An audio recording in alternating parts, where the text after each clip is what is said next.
Can I like skip while it's tight? Oh. Okay, guess it works. It's still a little loud, but there we go. So this game, what's this game called? I forget already. The Innsmouth Case. Oops. Okay. So from what I can tell, it's just like it's a choose your own adventure story game. So this might be a little slow, but Boston, September 21st.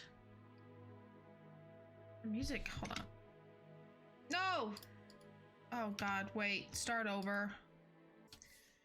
Boston, 21st of September. The last rays of sunshine filtered through the blinds of your empty office. The pathetic stench of whiskey, old cigarette smoke, and canned ravioli fills the air. The screeching tires and constant beeping of car horns out there on the street tell you that it's gone 8 p.m. People are on their way home finishing their day. You should join them.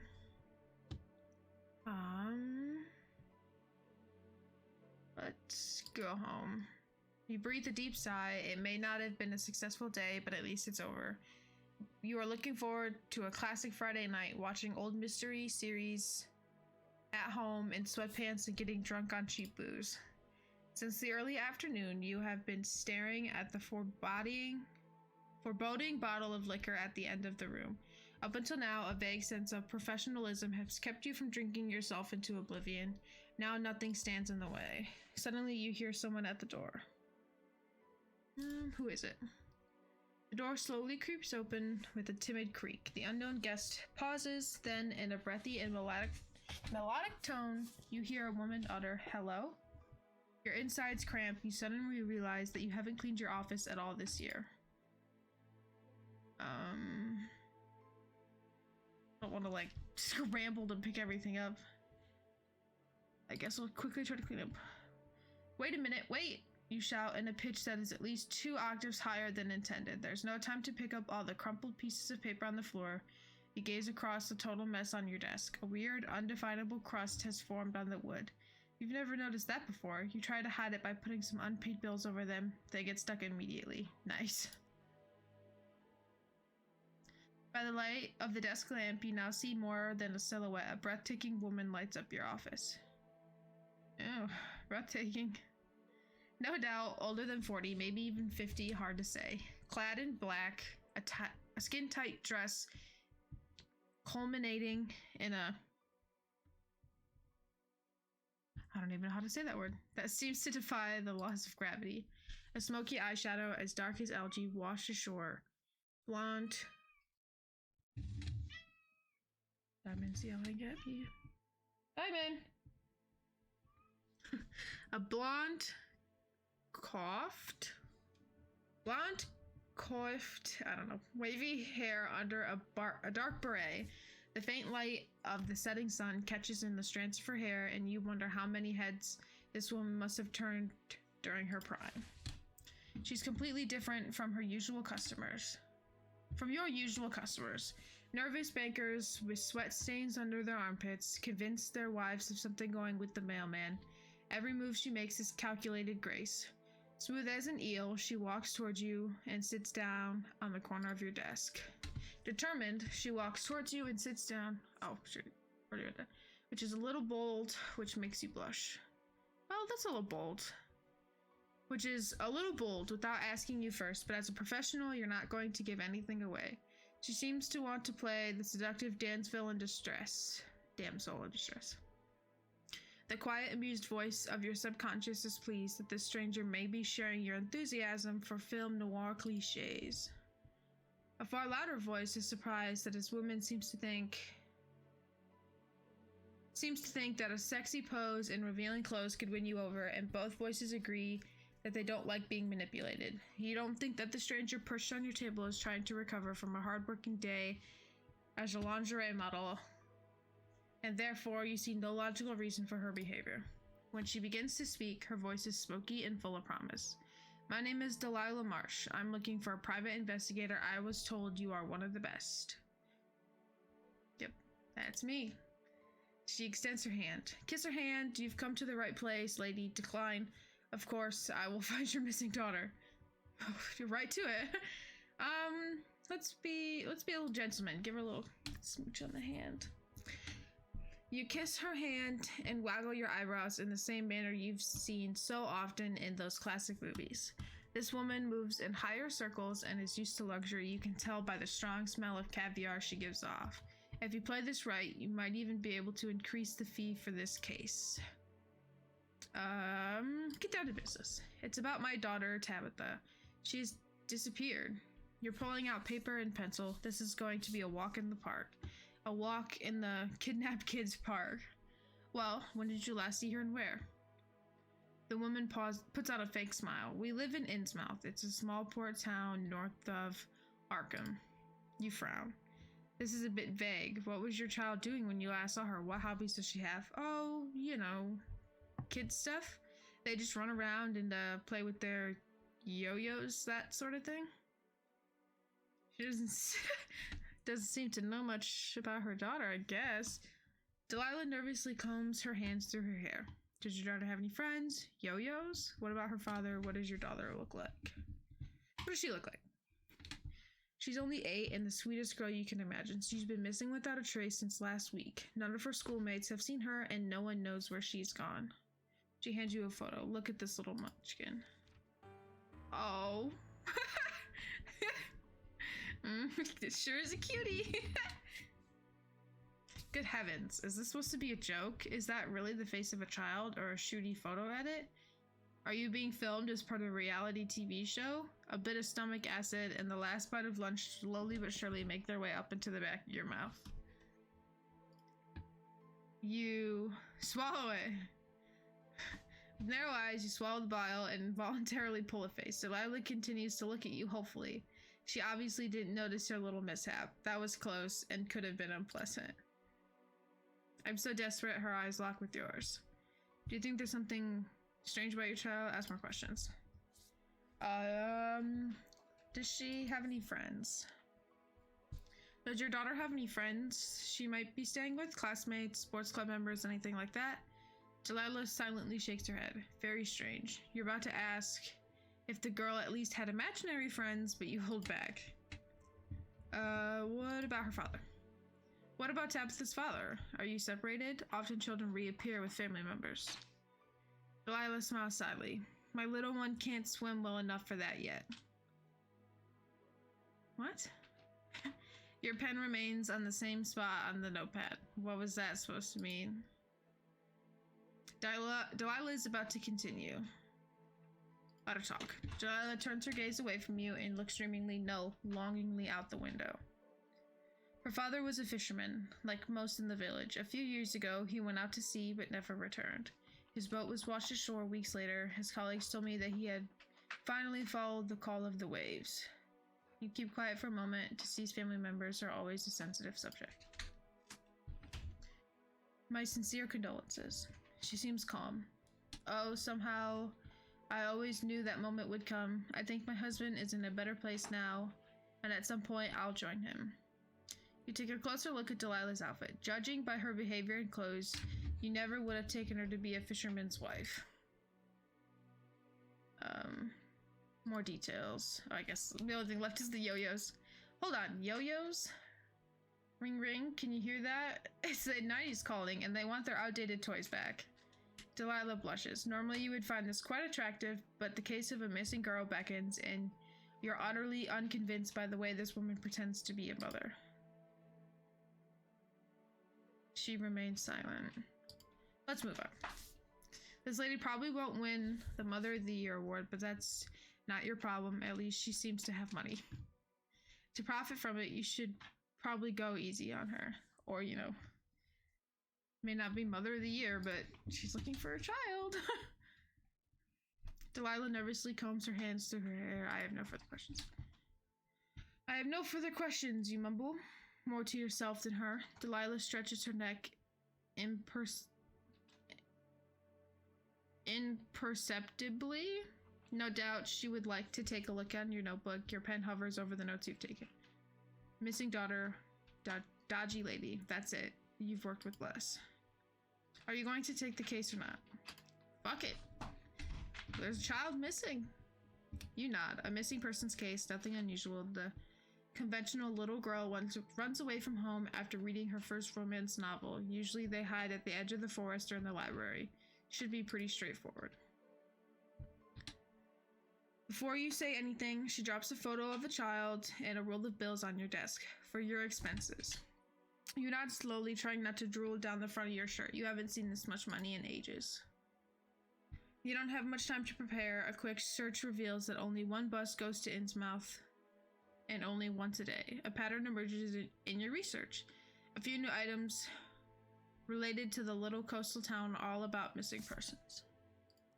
In addition, you find some rather old-fashioned articles that praise the coastal town as a secret holiday destination. The best fish, untouched beach promenade, authentic fishing people are the reoccurring buzzwords. Delilah has given you the address at which you're supposed to drop off her daughter as soon as you find her. She also wrote down her phone number on the child's photo.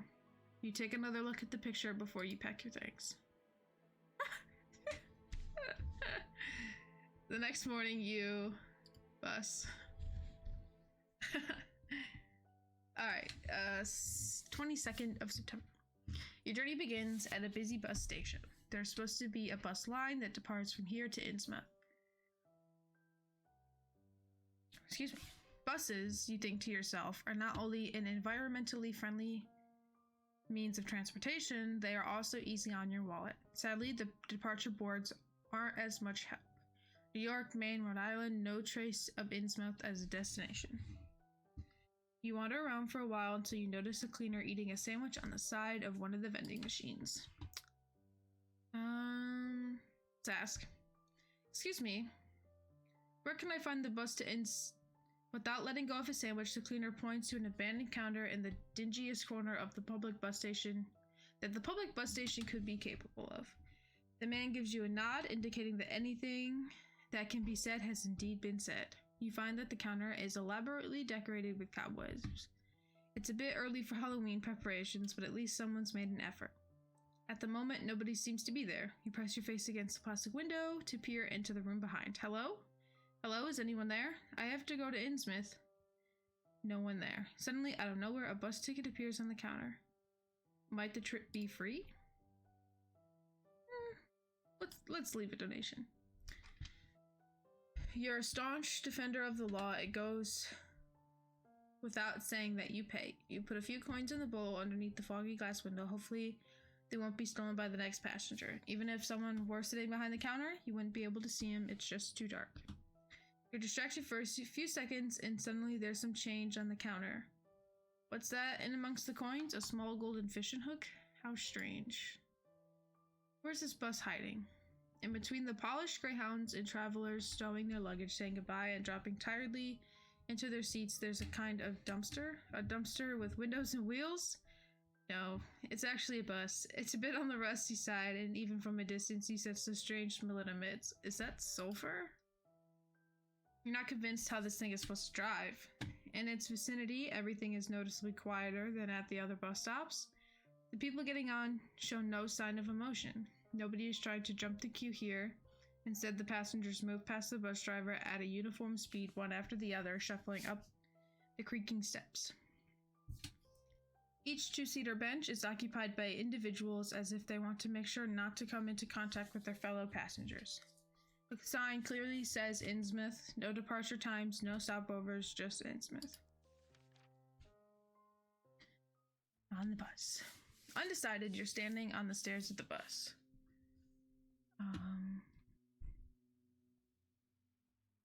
Show our ticket. You hand the driver the ticket, no reaction. At least you can't make out a reaction. The lighting is poor, and the shadow of his dusty driver's cap covers almost his entire face. You notice something strange on his neck, but you can't quite make out what it might be. You're standing in the door waiting for an okay and not anything. The sulfur odor has increased. A queue has formed behind you, but no one is pushing or complaining. Guess we just keep walking. You shuffle sideways through the center aisle. You don't remember the bus looking this long from the outside. You're surrounded by shabby two-seater benches, and some are already occupied, one traveler per row. The last bench is free. Looks like the upholstery's torn in some places, though, or has it been split open? You can see springs with sharp wire edges, and some sticky liquid seems to have leaked onto the floor. Why didn't you just sit down in one of the free rows? Here in the back, almost everything is occupied. Some of the passengers seem to have purposefully sat down in the aisle seats, blocking off the window seats. Maybe this is an opportunity to get a little closer to the common Innsmouth visitor. I don't want to, like, upset somebody by sitting next to him. Because I know if it were me, I would like to have my own seat, but let's sit with some. As a nonconformist, you joined one of the passengers in a double seat. Since only one man was so considerate as to sit by the window, your options are limited anyway. As far as you can tell, the man is a haggard figure with barely any luggage. The hood of the gray jumper pulled far onto his face, the man looks out into the street as if something very important is happening there that requires his attention. Is the seat taken? You ask politely. He turns his head and gives you a brief once-over. Without saying a word, he turns away again. What? What's going on with his hands? Sit down. Alright, that wasn't a no either. You sit down and regret it instantly. The smell of sulfur is overpowered by something else. Something that smells like it's been in the sun for far too long. You're trying to catch a glimpse of what's under that hoodie. Does this person have genetic defect? Is he malnourished? You're not sure exactly where the problem might be, but you're trying to stay professional. You awkwardly stare at the headrest of the person in front of you. Let's talk to him. This is a chance to get some inside information. Veganism? Play the tourist. Oh. You clear your throat before you speak, twitching, and with a slight tremor, the man turns to you. Excuse me, I'm visiting Innsmouth for the first time. Do you happen to come from there? A twitch is all you got. Maybe you should get right to the point. Oh my god. What is he, like a fish of some sort? It's hard to tell if you're boring him.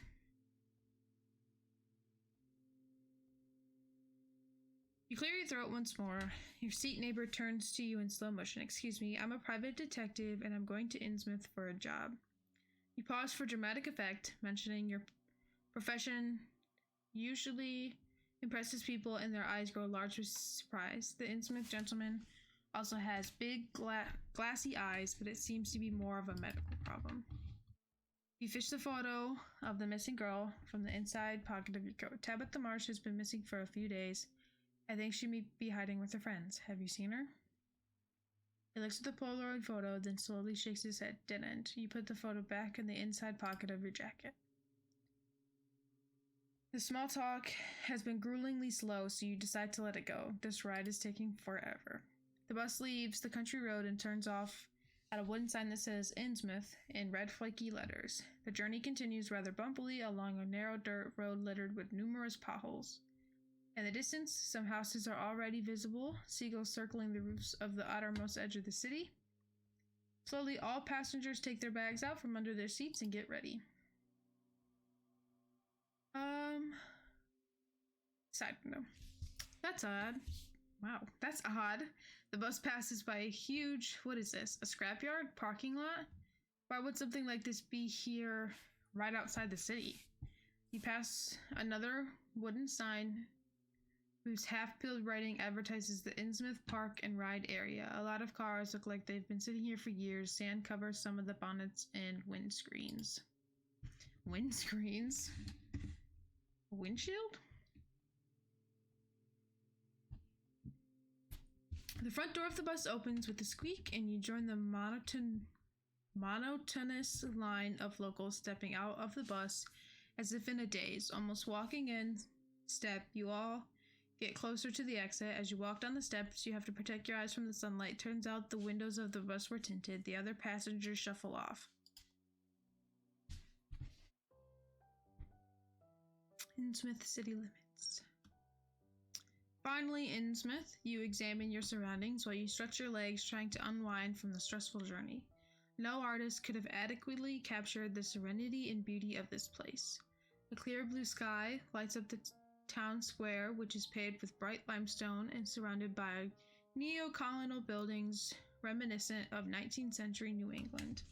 A fresh sea breeze, crying seagulls, and locals going about their business. In the center of the square, water trickles from a fountain. As you stretch your limbs and breathe in the clean air, you're suddenly startled by the water feature right in front of you. The fountain is an enormous fish-like bass creature. An open jaw lined with shark-like fangs sprouts brackish water down its massive, inhumanly contorted body. As if that wasn't enough, there appear to be human bodies squirming underneath its massive claws. Their faces are as contorted as yours is right now. How long have you been standing here? Eyes wide open in shock, you feel utterly paralyzed. You start to scan the town square and notice more and more disturbing details. On every corner, you spot ornamental statues and reliefs of fish. But these are not your classic harmless kind of fish. These are pagan symbols and grimaces of supernatural creatures from the darkest crevices of the deep sea. So that guy must have been like some fish creature or something. In surrounding houses, you can see faces pressed against the windows. All the locals appear to be watching you. You suddenly start to think that the cries of the seagulls sound particularly human-like. They sound like human cries out in pain. What happened to the idyllic scene from a few moments ago? Welcome to Innsmouth. Gotta go in. You follow the group of people from the bus without acknowledging their friendly welcome. Hey, yes, you. Welcome to Innsmouth, someone shouts after you. You turn around and notice a small elderly lady with a strange hat waving at you energetically. Very energetically. Who the hell are you? Oh, have I not introduced myself? I'm ever so sorry. In front of you now stands a small, plump person in a tasteless costume. Your rudeness doesn't seem to curb her enthusiasm in the slightest. My name is Mural Pooping Place. I'm director of the Parks Commission, chief tourism officer, and head of the welcoming committee. Ta-da! Mural Pooping Place. Behind Mural, there's a ramshackle wooden information stand lovingly decorated with balloons. A colorful painted sign reads, "Welcome to Innsmouth." Mural tiptoes over to her information stand and picks up a whole load of flyers and leaflets from the rickety display cases. She looks down at all the paper in her arms and briefly shrieks with laughter. Oh, fuck. Oh my god. My goodness. Why don't you take the city map to begin with? Useful. You take the map and put it in your coat pocket.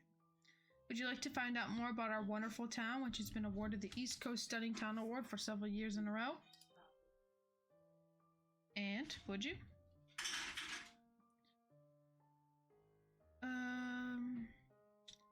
Why not? Mural claps her hands excitedly and squeals. She begins unfolding one of her maps and points at 3 locations in the town. The town center here should be the next stop on your trip. There's a lively, up-and-coming shopping street in Innsmouth, and since May, our local fountain has even had real running water. Mural starts waving her index finger at you. I know what you're thinking. This town is being too showy for its own good, but I can assure you we've kept our feet on the ground even after the whole thing with the East Coast Stunning Town Awards.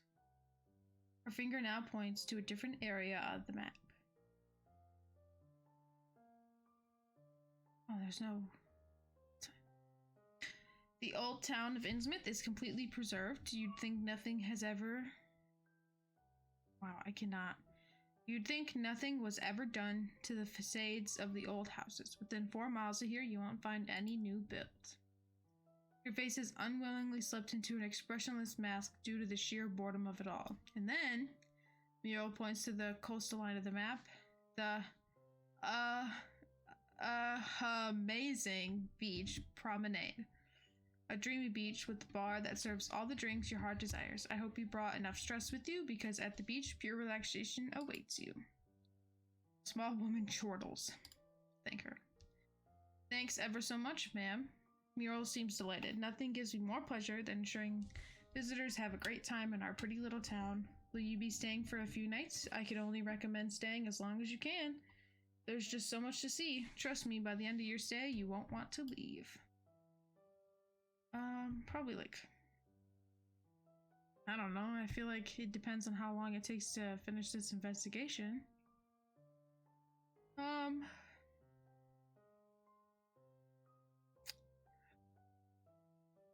Week?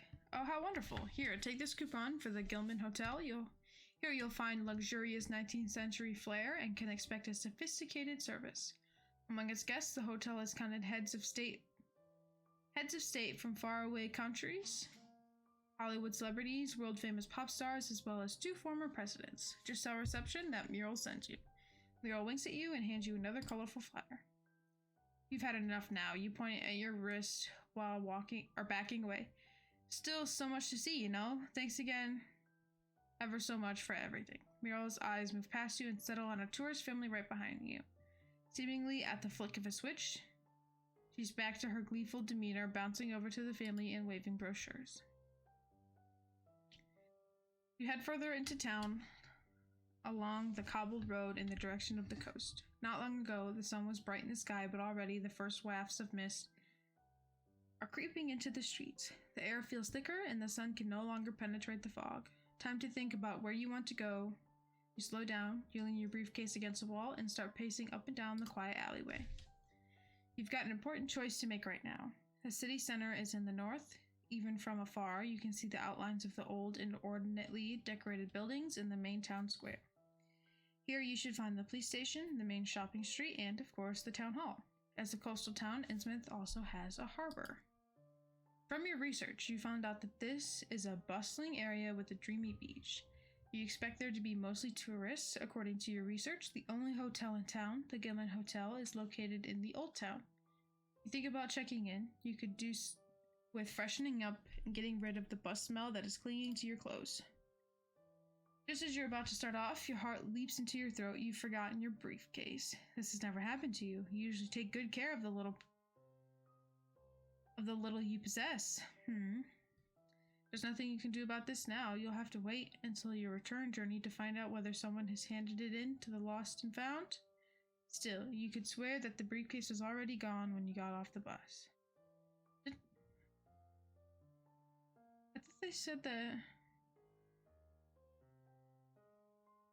Didn't they say that he put the briefcase in the alleyway? Let's head to the hotel. Okay, let's see. Half hour. Okay.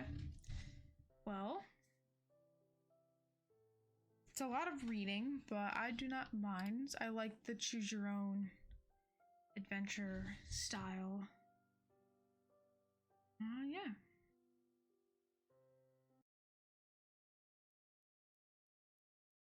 I'll have to record some more of this.